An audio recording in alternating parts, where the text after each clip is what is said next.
Dalam Mazmur 119 ayat 105 kita lihat, itu ayat yang terkenal. Salah seorang boleh membaca ayat itu supaya kita tahu apa yang Tuhan rindukan atas kita.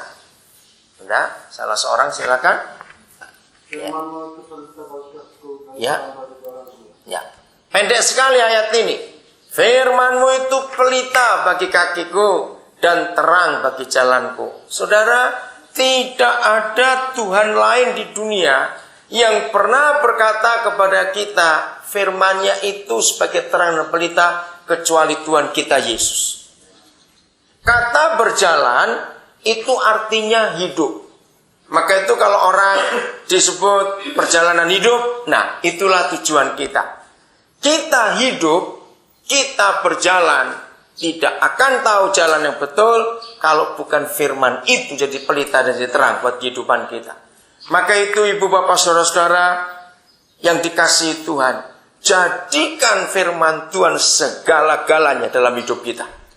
Jangan sibuk yang lain, terus kita cari firman itu. Karena dia itu terang, dia itu pelita, dia itu suluh, dia itu lampu, dia itu penuntun dalam kehidupan kita. Yohanes 1 ayat 3. Silakan.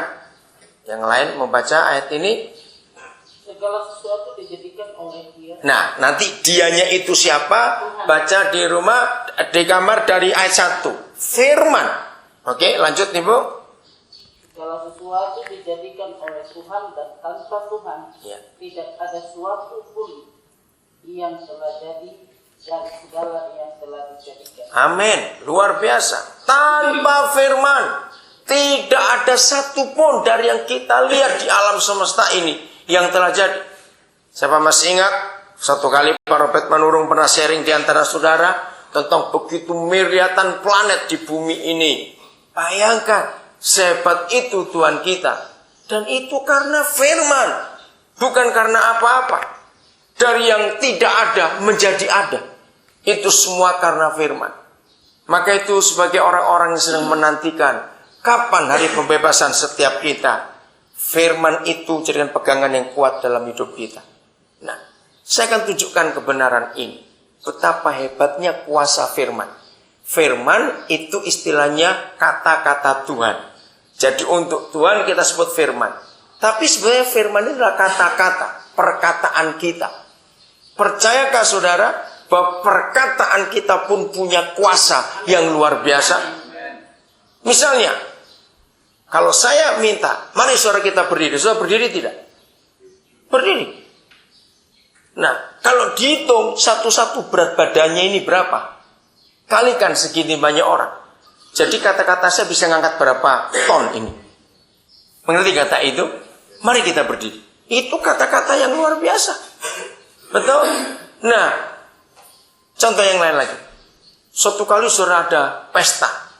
Diundang orang pesta. Pestanya meriah sekali. Makanan banyak. Musiknya, bandnya ramai sekali. Tiba-tiba datang lari-lari seseorang. Cari mana yang tuan rumah? Mana tuan rumah? Maka dia ditunjukkan yang di sebelah sana pakai baju biru itu, misalnya begitu. Tahu orang ini hanya mengeluarkan satu kalimat pendek, mama meninggal. Saya tanya kepada saudara, kata-kata ini, mama meninggal, menciptakan apa? Kesedihan, duka cita. Pesta yang rame itu pasti berubah. Tidak mungkin kita tamu-tamu kurang ajar dan pesta terus. Yang punya pesta berduka begitu. Nah, itu kata-kata pendek bukan? Nah, saudara, mari kita jujur pada diri kita sendiri. Mengapa dalam fakta hidup kata-kata tetangga kita, firman tetangga kita lebih berkuasa dari firman Tuhan? Berarti kata firman tetangga, boleh saya pakai kata itu ya? Firman tetangga kita lebih berkuasa daripada firman Tuhan. Mengapa firman orang lain yang sudah 10 tahun, sudah 8 tahun yang lalu, kita masih ingat sampai hari ini? Betul tidak? Kenapa firman Tuhan kita lupakan? Saya beri contoh yang lain. Kalau kita pernah disakiti oleh kata-kata orang 14 tahun yang lalu, kata-kata itu pendek, kotor omongannya. Kenapa kita ingat sampai hari ini? Kenapa firman Tuhan minggu yang lalu kita sudah lupa? Tahu sebabnya? Kalau gitu kata-kata siapa yang lebih berkuasa? Ternyata kata-kata orang, bukan kata-kata Tuhan. Buktinya kalau ada orang ngomong salah kepada kita, itu langsung tertancap di hati, tertancap di pikiran. Nah, itu terbukti ternyata kita manusia ini sulit, bukan menghafalkan, sulit menyimpan firman Tuhan. Kita lebih mudah menyimpan firman orang lain. Maka itu hidup kita seringkali mengalami banyak kesalahan. Kita seringkali jalan di tempat yang salah. Kenapa? Karena gak ada terang, gak ada pelita itu. Lagi saya ingat, firman-Mu itu pelita bagi kakiku dan terang bagi jalanku. Kalau sampai firman tetangga, firman orang yang pernah menyakiti kita, itu yang kita simpan, maka firman mereka itu yang menuntun kita. Kalau kita disakiti oleh seseorang, maka kata-katanya kita simpan, maka yang muncul adalah dendam, sakit hati terus.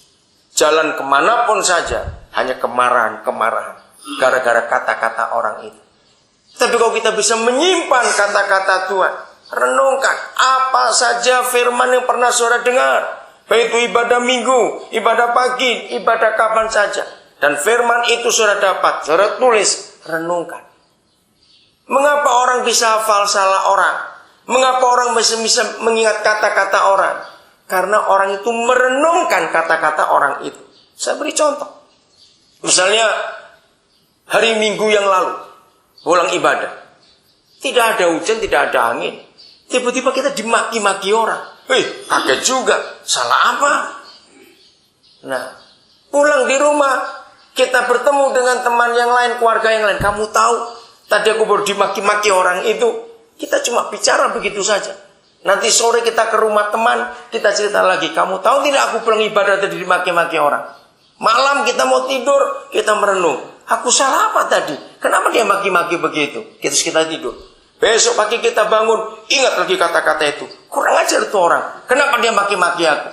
Kita mandi, sambil mandi, kita ingat lagi kata-kata itu. Awas kamu ya. Nah, kita ke luar, misalnya kita ke kantor, kita ketemu orang paginya.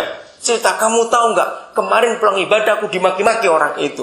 Nanti siang ketemu orang, cerita lagi, merenung lagi. Aku ini salah apa? Sore begitu, malam begitu, lalu Selasanya begitu, Rebo begitu. Percayalah, 1 minggu kita gitu hafal sudah. Betul? Karena kita merenung, kita mengulang-ulang. Maka itu mengapa dalam Yosua 1 ayat yang ke-8, coba dibaca. Jadi di Alkitab tidak ada cara untuk kita menghafalkan firman. Tidak ada.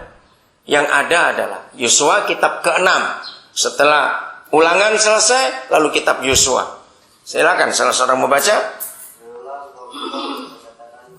Nah, perhatikan. Janganlah engkau lupa memperkatakan kitab Taurat itu. Terus? Renungkanlah itu siang dan malam. Lanjut. Ya.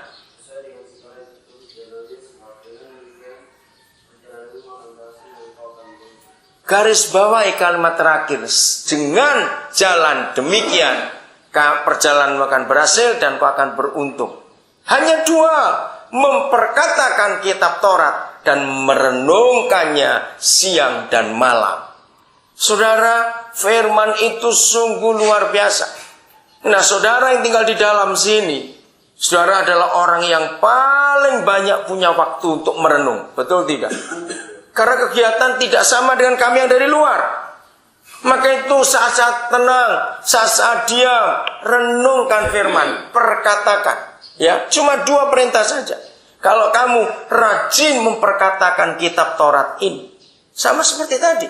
Kenapa salah orang kita bisa ingat? Kata-kata orang yang salah kepada kita bisa ingat. Karena kita memperkatakan kata-kata orang itu. Ketemu orang baru cerita. Ketemu orang baru cerita. Terus begitu. Karena sakit hati itu tadi.